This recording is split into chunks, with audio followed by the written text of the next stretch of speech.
Welcome to the People and Planet podcast, a show all about human health, planetary health, and the links between them. I'm your host, Ali Al-Hamed, an integrative nutrition health coach with a master's in environmental sustainability. I spent most of my life exploring these topics, and this podcast is my effort to collect and deliver information from experts to improve the quality of your life and that of our planet. Thank you so much for being here. This podcast is for educational purposes only and should never replace the advice of your doctor or physician. Always consult a medical professional before making any changes or adding anything new to your diet, lifestyle, or medication protocol. In this episode, I speak with Flavia Morellato, who is a lymphatic drainage expert from Brazil. What is unique about her is that she has a background in physiotherapy and experience working in plastic surgery clinics. Over time, she has created the Flavia Morellato method that is gaining extreme popularity in London. I've personally experienced her magic hands while I was in London, and she is so highly sought after it was almost impossible to find an appointment with her. I thoroughly enjoyed the treatment, feeling light and relaxed afterwards, and immediately booked my next appointment. Flavia is a wealth of knowledge with over a decade's experience in health and aesthetics. Her focus on academia has given her an increased understanding of the constantly evolving research and practices in the field, and she continues to adapt her techniques to better serve her clients. It was Flavia's own experience with lymphatic drainage that was her catalyst for pursuing this as a career. In the months following the birth of her child, she struggled with water retention, bloating, and the buildup of excess hormones caused by pregnancy. She relied heavily on drainage techniques to help eliminate the water from her body, and from that moment on, she knew she had to share this feeling and the results with everyone. Her time working in a plastic surgery clinic in Brazil, where lymphatic drainage is mandatory, helped form the foundations of her practical experience. After moving to the UK, she created her own method, which prides itself in being different to the conventional voter technique or any of the other light stroke lymphatic drainage techniques. Using an adaptation of physiotherapeutic manoeuvres and strokes, Flavia began offering her unique method to Londoners, and it didn't take long for her reputation to spread. Not only does she have a regular stream of clients in London, but she's built a name for herself with celebrities too, who travel from all across the UK and beyond to secure an appointment with her. I'm so grateful Flavia took time out of her very busy schedule to speak to us about her unique method and to educate us on all things related to the lymphatic system. Hope you enjoy it. Flavia, thank you so much for being here and for taking the time to chat with me and to talk to me and my audience about the work that you do and all things related to the lymphatic system and your version of lymphatic drainage. Thank you so much. Thank you for having me. It's so nice to see you again. I personally came to your clinic in London and I have experienced the Flavia Morellato method, and I can't wait to unpack it for everyone to learn more about your method. But I thought first, maybe we just give everyone an overview about what the lymphatic system is and why it's so important. So the lymphatic system is your body first defense. It works alongside your circulatory system and helps your body to flush out the toxins and the water retention. It works indirectly with your metabolism, your digestion directly, your immune system, and also helps you to feel lighter and flatter. Amazing. So we, a lot of the time, associate the lymphatic system with lymph nodes and lymph fluid. Can you maybe explain what those things are so people have a good understanding? Yes. First of all, we're going to talk about the lymph nodes. Lymph nodes, they are the filters for the lymphatic system. The lymphatic system, they have its own pathway, which is different to your circulatory system. And in certain areas of your body, there are filters called lymph nodes. That is where the process of the fluid will take place. And also, if there is any harm to your body, your white cells will manage that, kill it, destroy it, and make it not more harmful to the body, bringing it back to the circulation to be eliminated. So the lymph nodes are the filters. And the other thing is the fluid. What we carry on lymphatic system, which type of fluids we collect. We collect the fluids is based on the interstitial space. But Flavia, what's the interstitial space? It is the space outside of the cells. So it is in between your tissue and outside of the blood circulation. So this space is called interstitial space, and the lymphatic system is the one to collect about 3 liters of lymph per day. And this lymph is going to go through the lymphatic pathways, going through the lymph nodes, and and come to your heart, where it's going to be connected again with the lymph, with the bloodstream, which is going to be filtered by the kidneys and out from the body through your urinary system.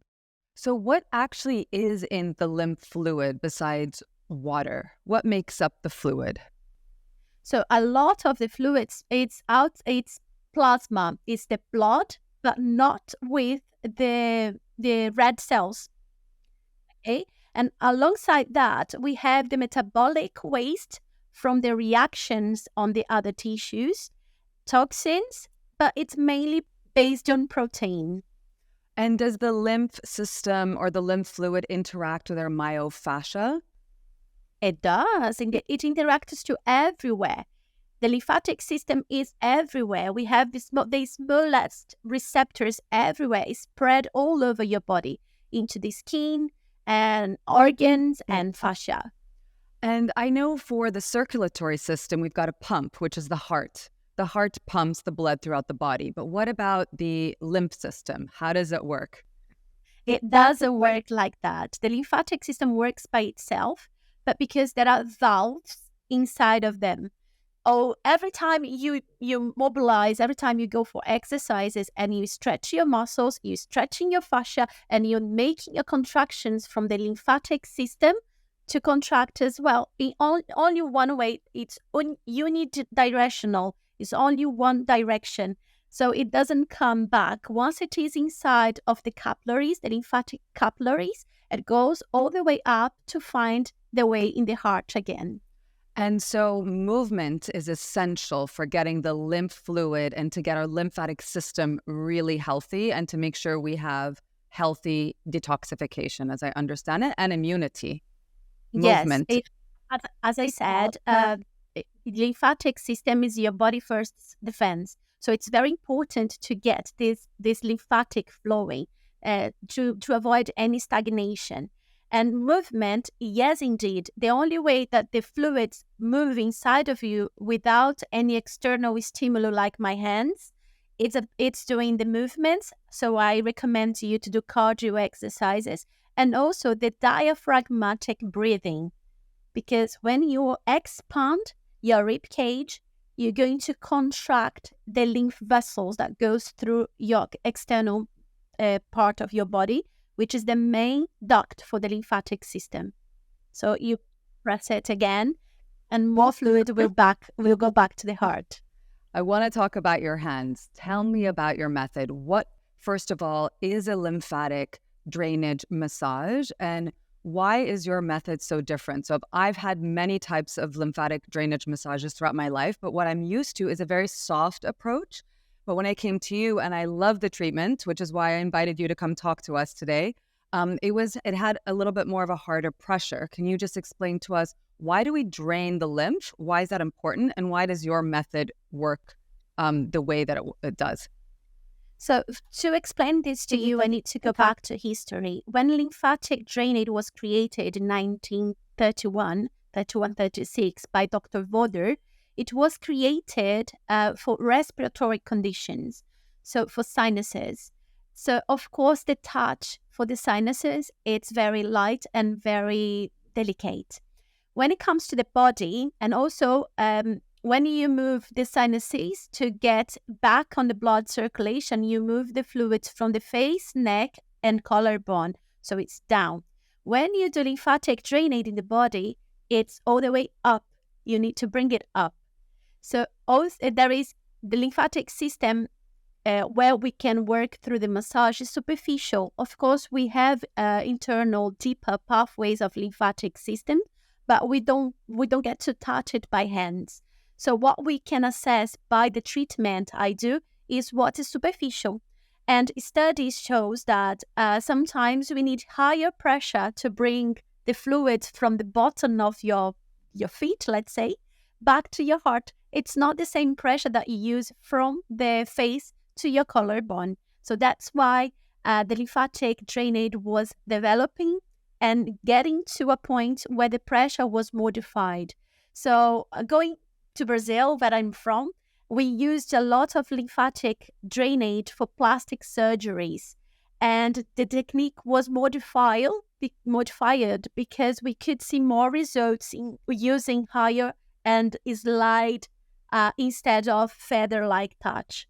So that's why we changed it a lot. And being a physiotherapist and trying to acknowledge the importance of the lymphatic system on the gut system, I also implemented on my method a lot of the gut maneuvers from my physiotherapeutic background, because I know the importance of a good and a healthy gut to the lymphatic system. Can you speak more about that? Because as a health coach, and I'm advanced certified in gut health, I care a lot about the gut. So I would love to unpack gut health with you a little bit. I remember when I was on the table with you, you did some serious organ massage work, and I loved it. It's an acquired taste, I think, for some people, or people have to get used to it, especially if they carry a lot of emotions in the diaphragm or they don't have good gut health. I'm sure it can be a little bit more on the painful side, but for me, it was tough pressure, but it was enjoyable, and the after effect was amazing. It took away all the bloating, and it really made me feel light. So can you explain to me how gut health and your practice go hand in hand, and what actually you're doing when you're massaging the core area?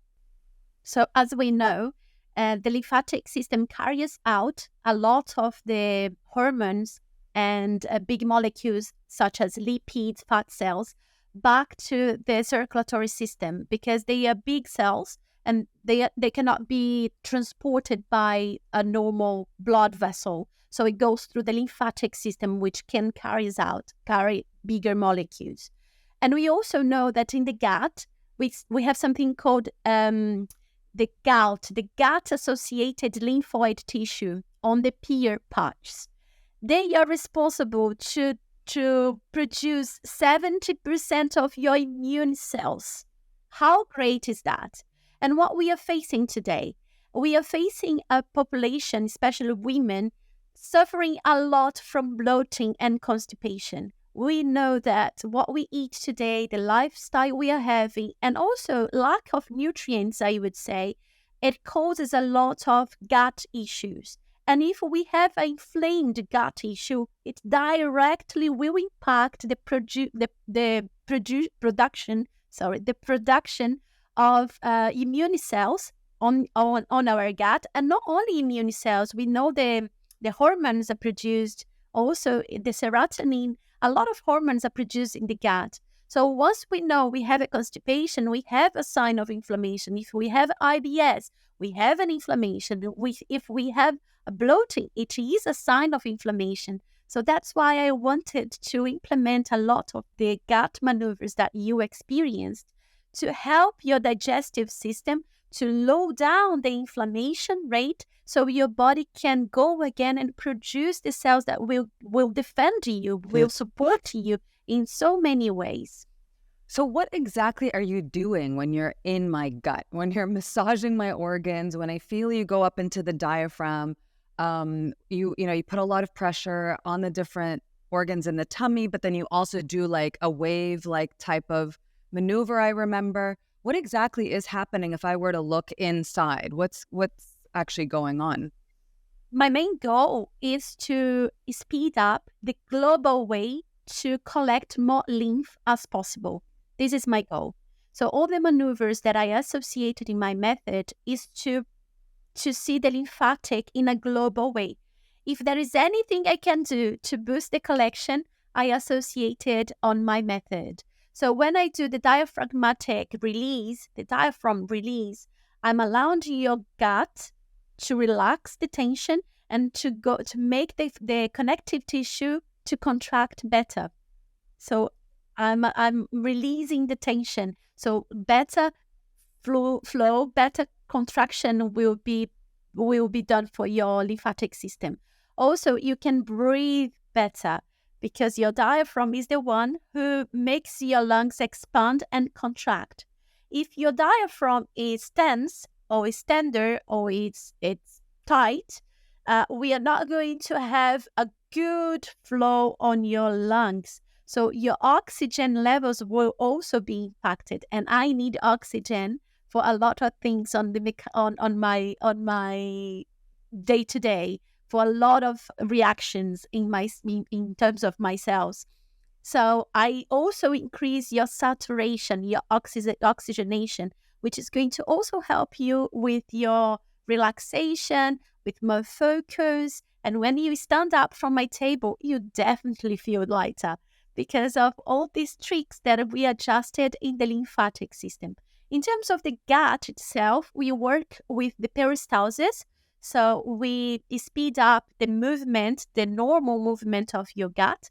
And if there is any blockage or any trapped gas, we're going to get its way out and eliminating it and make your gut back to the normal routine, what is supposed to be without inflammation. And what about stress or emotional holding, emotional tension?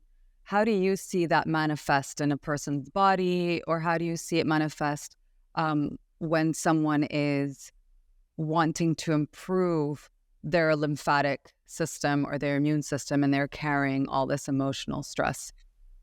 So I see the body as one whole thing. And when I start the lymphatic drainage, personally, I like to start by stimulating the vagus nerve, because the vagus nerve for me is a very important part of your well-being. It not only relaxes you, but also control the inflammation on your body, and also irradiates a lot of the organs, very important organs inside of us, of course. So the stress, it's a killer. I know it sounds very common because we are so used to hear it, but I love starting my technique by checking the vagus nerve so I can see how stressed my client is. And alongside the release of the vagus nerve, I also implement some techniques to make good hormones take place and relieve the stress that can also take a big part of the water retention. So I wanted to know about the interaction between emotional stress and the lymph system. And do you find that it can impact lymph nodes and cause lymph node inflammation? When we look at Eastern medicine, like Ayurveda, they talk about the different chakras and they say, if you're feeling sad or that you don't speak up your truth, you feel a lot of tension here. And we know there are 2 lymph nodes here. And it trickles down throughout the whole body. Do you see this, that when people are carrying stress or sadness or grief or family trauma, that certain lymph nodes also start to interact with their emotions? I really believe on it, really truly believe on it, but I don't work with that specifically on my method. With certain clients, I can go a little deeper. I think you were one of those. I don't remember exactly, but yes, I can go a little deeper, but this is not part of my method. Because if I implement it in my method, everyone will have to have the same experience. And it's hard to build up an experience if you don't have the feeling. But going back to your question, I truly believe that stress is related to inflammation. And it's not directly connected to your lymphatic system, but it's connected to hormones. And some hormones make you retain water. So I wouldn't say like you have a blockage on your growing area and it's related to your stress. No, but if you have a blockage on your vagus nerve, it is related to your stress, and it's related to the lack of sleep, for example, tiredness. If you have a blockage on your thoracic duct, it's most of the time related to sadness or your emotional part. If you have like something to deal with someone who hurt you, or you must let something go. So yes, it is connected. But as an entire body, I would say the cortisol, the stress leads to cortisol, and cortisol leads to inflammation. So you have water retention generally. I'd love to ask you about water retention. I'm glad that you brought that up. What does that actually look like? We know what it feels like when my rings don't fit the same because I'm puffy in the face or in my hands. I don't know if it's exactly bloating, because bloating, I think, is like gut issues. It's not the same as water retention. So what does water retention from a biological standpoint actually look like in the body? What's happening? Love this question, and I love it because we really need to spread this out. Bloating is definitely related to gut issues, and water retention. I'm going to try to explain it to you in a very literal way. When you have a very concentrated juice, let's say, I cannot say name of brands, but you have a very concentrated lemon juice, and you need to drink that. And to make that soluble, to make that dilute, what do? You add on water, right? This is our body trying to get rid of toxins. So that's why we have water retention. What happens in the body is our liver, which is responsible for 60% of detoxification in phase 1. We have the gut responsible for the detoxification in 25%. And then we have the sweating and the respiration with the other 15%.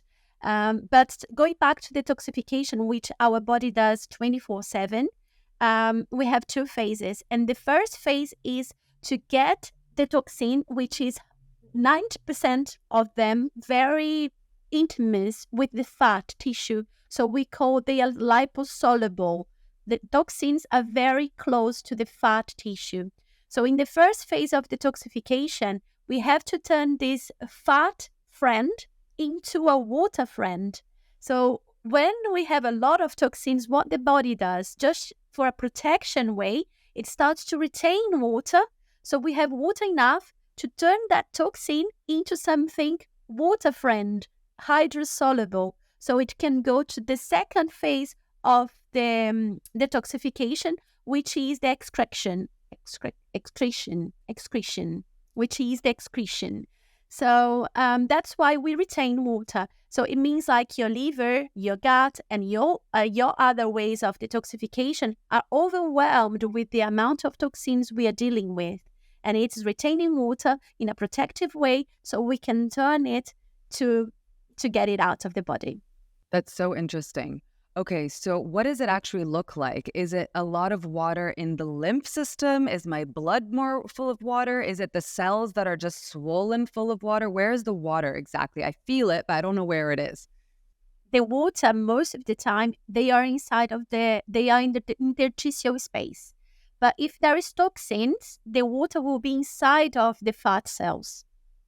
Okay, so eventually this water comes into the interstitial space. And that is where my lymphatic drainage collects the liquid from. So as I said, the toxins, they get accumulated inside of the fat tissue. So the water goes inside of that fat tissue to turn that toxin into a water friend substance. So we can get rid of the body, get out of the body. But I only can collect the water retention, which is placed in the interstitial space. That's why lymphatic drainage is something that you need to do as a maintenance, not as a quick fix. Because if that was the case, we could literally make a person drop 2 sizes in one session, and that's not realistic. I've heard that when people lose a lot of weight, and by a lot, I mean, I guess more than 5 kilos, more than 6 or 7 kilos and up. So not the 1 or 2 kilos. When they start losing significant amounts of weight, they start to feel worse before they feel better because they're releasing toxins into their body. Is that correct? Because the toxins are in their cellulite, in their fat, and when they're burning that off. So especially when you go, for example, for a deep tissue, or anytime you are mobilizing the fat tissue itself, you're going to make more toxins available on your bloodstream. So your markers, your liver markers are going to go up because we need to deal with that toxin that's made available on your bloodstream. So that's why it's so important to drink water. If we don't drink water, we cannot go to phase 2 of the detoxification. What about for pain management? I've heard that a lymphatic drainage massage done regularly can really help with people who have pain.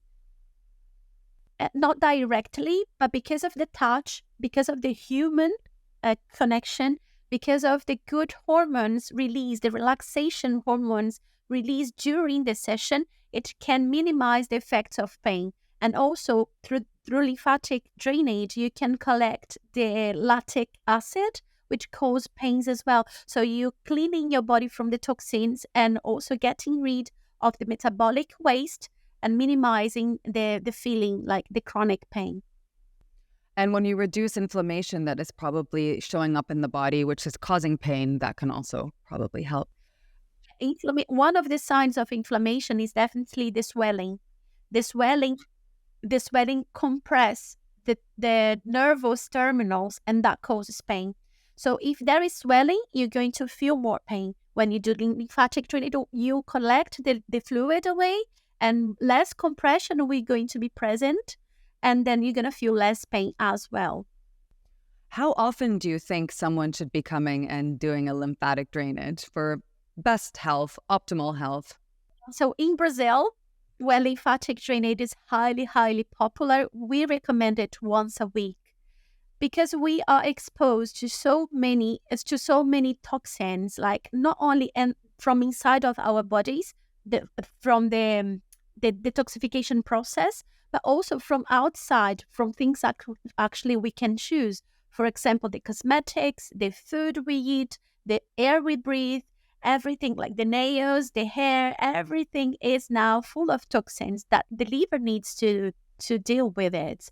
So we are exposed to so many toxins, and there is a lot of overload of toxins on the liver. So 1 week would be time enough to give your liver a boost so you can keep and maintain healthy. Is there anyone that will especially benefit from your practice or from your method, or is there anyone who would maybe not benefit? Like, I'll give you some examples. A pregnant person, someone with a disease, a cancer, diabetes, arthritis. Like, do these people benefit, or is it actually dangerous? Are there any contraindications? With my team, because we are all physiotherapists, so we know the background of the lymphatic system, and we know exactly the pathway and also how to connect the underlying conditions.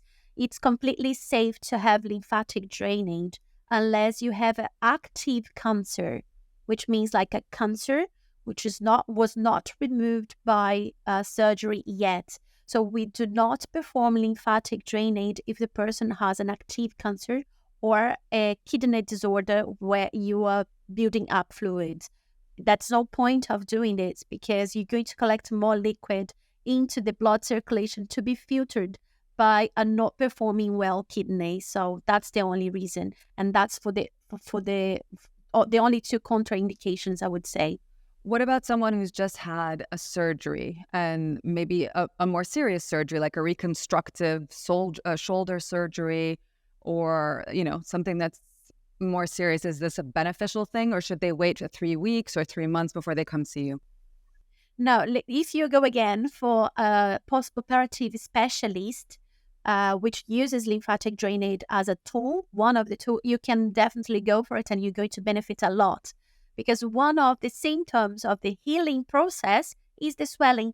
And the swelling is going to be collected by your lymphatic system. The only thing is choose your therapies properly. Because if you're not sure, if a person is not reputable, if the person doesn't come from a physiotherapeutic or nurse background, please do not go for it. If you don't feel confident, don't go. But if you have someone that you trust, you're going to definitely benefit from it. Do you have any advice to prepare for a lymphatic drainage and for post lymphatic drainage? Like any tips, best ways to take care of ourselves before, we come in for an appointment, and then what to do right after? Yeah, for me, water is key and water is life. I cannot detoxify yourself if there is no water because of the process I just explained, the process of turning the fat friend into a water friend. So you need to drink water before and after the procedure, the treatment. But one thing that I would suggest is have a light meal, because we're going to have a lot of gut maneuvers on my method. Not every method is the same. So it's important to note that sometimes you might be a little bit frustrated, because Brazilian and Voder techniques are very different. Not everyone works in the gut. Not everyone has the same pressure as you said. Like, you experienced a lot of other techniques, and sometimes you might feel like, what's happening here? I don't feel anything. Or is it? Like, you might be frustrated. So the only thing that I say is drink water, because it will benefit before, and you need to have water to flush out the toxins, and have a light meal if you're having the Flavia Morellato method. It's probably best to come in fasted. I know I came in 4 or 5 hours fasted. I had a very light brunch at like 12, and I think I came in around 5 o'clock. So I was almost on an empty stomach, and that for me was the best. So why? Because we can really feel what your gut is holding. If you have bloating for something else, you can also feel. We can feel if you having like bloating, for example, from your period. So if you have a tummy, if you have a full tummy just after a meal, we're not going to be able to go deeper and to touch the areas that we need to touch for a nice diagnosis. Would you say lymphatic drainage is helpful for women who've got period problems or fertility issues, hormone issues? Could you unpack that for us? I have a lot of clients that would probably love to hear what you have to say about that. So what I say is the lymphatic system, again, deals with the toxins and the water retention. And when we have fertility problems, hormonal problems, endometriosis, PCOS, and all the other issues that we have on the reproductive system, we have an excess of hormones. And sometimes when we have imbalances in hormones, we retain more water, because again, the juice that we have to dilute, the water is going to be there to make your body on homeostasis. And that's how it's supposed to be for majority of the mechanical, the reactions, the chemical reactions, the natural reactions of the body needs to happen. So yes, if you have any imbalances, you're definitely going to benefit from lymphatic drainage. So you're going to feel lighter. It's going to be a maintenance. It's not going to treat your hormonal imbalances, but it's going to treat the symptoms of it, and it's going to give you a better quality of life. I guess anything that supports the liver will also support hormones. And right, because a lot of women also struggle with like fibroids or PCOS and PMS issues, because there's estrogen dominance. There's an estrogen buildup that the liver is not being able to detox. So if lymphatic drainage is now supporting the liver and its detoxification, then it's going to help the whole body balance its hormones out, as I understand. Anything that helps the liver helps the hormones. SIPO was that. And also, if we go back and deeper, we know that when we don't metabolize estrogen, for instance, it is going to go into your gut system, and it's going to be reabsorbed again if you have a constipation, for example. So in my methods, when we speed up the peristalsis, we don't give the chance to the body to reabsorb a bad quality estrogen from the gut. So it also helps with constipation and, like, for example, estrogen dominant clients. Is there any supplements that you like for not just overall health, but for the lymph? I love hyaluronic acid. I had a yoga teacher tell me to take it once many years ago as a way to, it's a very famous treatment as a serum to put on the skin for hydration. But she told me to take it as a supplement to hydrate from the inside out, to hydrate your myofascia. Yes, cartilages, because it is watery. What is the hyaluronic acid? It is a hydration. And what we are saying, we need water. It's all about the water. So when you have it as a supplement, you definitely help with the quality of your fascia, indeed. And your cartilage, if you have any joint problems, for example. But supplements, there is one from the States, which is quite difficult to get in the UK. Actually, today I was trying to get in touch with them. It's supports and help you a lot to flush out the toxins and help the liver to detoxify as well. They are called Cell Core. The lab is Cell Core, and the name of the supplement is Lymph Activator. Okay. And it's, again, to help the liver and to detox. It helps a lot, especially when you feel the heavy legs, but helps the liver to detox. It's a very, very nice and very good supplement for detoxification. Okay. Outside of the, drinking water and sleeping well, and obviously not eating junk food, is there any other lifestyle factors that someone can take into consideration to support, I guess, not just overall body health, but their lymphatic system specifically? You also mentioned movement, but is there any other advice or tips that you can offer people that will really support the lymph? And like, if you think about the lymph itself, there are a few things that you need to do. I would say if you suffer from water retention in the legs, you have to implement like the garments, the compression garments. If you know what causes you the bloating, you also need to be away from it. Like allergenics, don't be in touch with it. Control your inflammatory markers. It's so important. But in the terms of lymph, you can stop, you can breathe, you can do diaphragmatic breathing, you can stimulate your lymph nodes, you can use the tool to help it at home, like just to speed up, because we are talking about stagnation, we are talking about dirty water. So anything, in fact, that we can do to speed up this flow is going to be beneficial to your lymphatic system. And also supporting your immune system. Get your supplements. Vitamin B is important. D is essential, especially for those living in London or in the Middle East, where we live most of the time inside of the without the sunshine, inside of the house. The B, the complex B, we need it for the first phase of detoxification. We need folic acid for the first phase of detoxification. So be updated with your supplement. It's key for the immune system. So you're going to be helping your lymphatic system too. And I guess a lot of fiber to support gut health, to support, motility, so we don't have constipation. Your probiotics, because if your gut's not working well, you're definitely going to feel the effects of the inflammation on your immune system. For me, and I know, again, it's very normal to hear, but your gut is your second brain. Mm-hmm. We talked a lot about water retention today. How do you feel about salt? Of course, salt is essential to survive and to live and to thrive. But in general, if someone is eating really clean, it's a really powerful electrolyte to put into their water to hydrate. But as someone who's been talking about water retention, is there any advice you can offer us or any information you can offer us about salt? This is very specific because it needs to be tailored for each client. We don't know about the blood pressure. We don't know what are the other underlying conditions that can be leading to the water retention. But generally, the salt can be one of the things that makes you retain more water. But I like to see the patient and to go through the root, trying to understand what's the reason of the water retention before cutting the salt.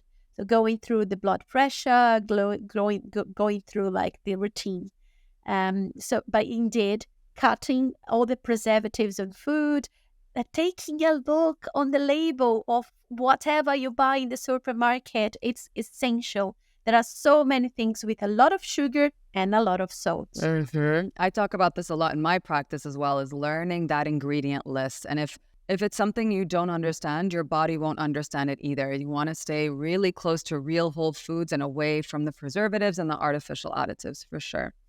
Yes. Have you had any surprises in your practice or any interesting client stories, obviously, that you could share with us anonymously that you're comfortable sharing with us? It would be so interesting to hear. Yeah, I had good surprises and bad surprises. So once I had my lovely client, I love her so much. She came to me and she said, Flavia, I'm so constipated. And I said, are you? Let me see. And I haven't seen her for like 6 weeks. There was a gap of 6 weeks. from the day I saw her to that day when I was seeing her. And she laid down on my table, and I was touching her, and I said to her, "When was your last period?" And she said, "Why?" And I said, "Because this is not poo, this is a baby." Oh my God, you are the first person to tell her that she's pregnant. That's so Yeah, fun. I was, and we laugh from it today. If she gets to hear this podcast, she knows the person I'm talking about. She knows she's the person. That's so Yeah, fun. this was a good surprise. I had some bad surprises as well. Not only one. When I'm doing things and it gets to be some like bad illness, and unfortunately we can really touch things and discover things earlier. So you found that you discovered an ailment with a client. Yeah, we discovered from cancer, like few cancers, to myomas on the uterus. That was a day. She had like this size, like a cup on her lower abdomen, which was quite hard, and she thought it was like bloating or something, and it was actually a huge myoma, like an orange size of myoma. She had to go to a surgery. Fibrosis we find a lot as well, and yeah, and still nodule breasts. Wow. Yeah, I guess, you're so intimate with a person's body. There's so much you can discover that they're not even aware of. Yeah, unfortunately it happens, but I feel uh, blessed to be the one alert the patients to seek for a medical attention. Yeah. Are there any new learnings that you've come across either in your practice or working with people, or new innovations, technological innovations that have come through around lymphatic work? Lymphatic is becoming very popular, very, very popular. And there are a lot of machines now pretending to be helping the lymphatic system. But I don't work with machines. I just prefer to work with my hands because I feel things that machine cannot feel. I guide and I tailor each patient as machine cannot do. And there is a lot of things that doesn't follow the anatomy and the physiology of the lymphatic system. So I rather be manual and still protecting the lymphatic pathways. I love that. And old school and feeling it out, human to human. I think that's wonderful. Are there any other treatments or practices that you recommend go really well hand in hand with lymphatic drainage that you can maybe share with us? So when people start to get in their lymphatic drainage routine, which I have now, thanks to you, and I'm in Dubai going to your clinic. Yes. So what would you recommend as other treatments that go really well with the lymphatic drainage treatments as well? So there are indeed few treatments that I like to combine with lymphatic drainage. One of those is the triple detox. So anything that you can do to boost the detoxification is going to boost the lymphatic system. I also love the ozone therapy. I think the ozone therapy is amazing for your lymphatic system because it really releases a lot of antioxidants. So it can deal with the toxins and help not only your lymphatic system, but also your immunity. So I love the ozone therapy. I love to combine it with detoxification and juice programs of detoxification and fasting. Absolutely love it because this is the time where your body repairs with good nutrients, and so your lymphatic can get a better flow as well. And I love to combine it with cryotherapy and infrared sauna. When you say the ozone therapy, you're talking about the injection, the IV. There are two types of ozones that I can recommend. One is the IV called Tempass, and the other one is the systemic way of using ozone therapy, which is via the rectum. And the first one that you said is the 3-type detoxification massage? No, there is a machine called triple detox. You go into a chamber, little chamber, you get the oxygen and you got the light, and you sweat a lot in this tube. So it's called triple detox. It's a machine that you get in. So you get the oxygen, you get the light, and you sweat a lot. That's why it's called triple detox. I like to combine them to manual lymphatic drainage. When you talk about going into machine, it makes me think about the hyperbaric chamber. Do you like that as well? No, you don't like it. I like hyperbaric chamber. I like the idea of being treated with oxygen. I like it. However, in the new studies, we need to be careful because there are few incidents of death from the pressure in the cabin and on the chamber.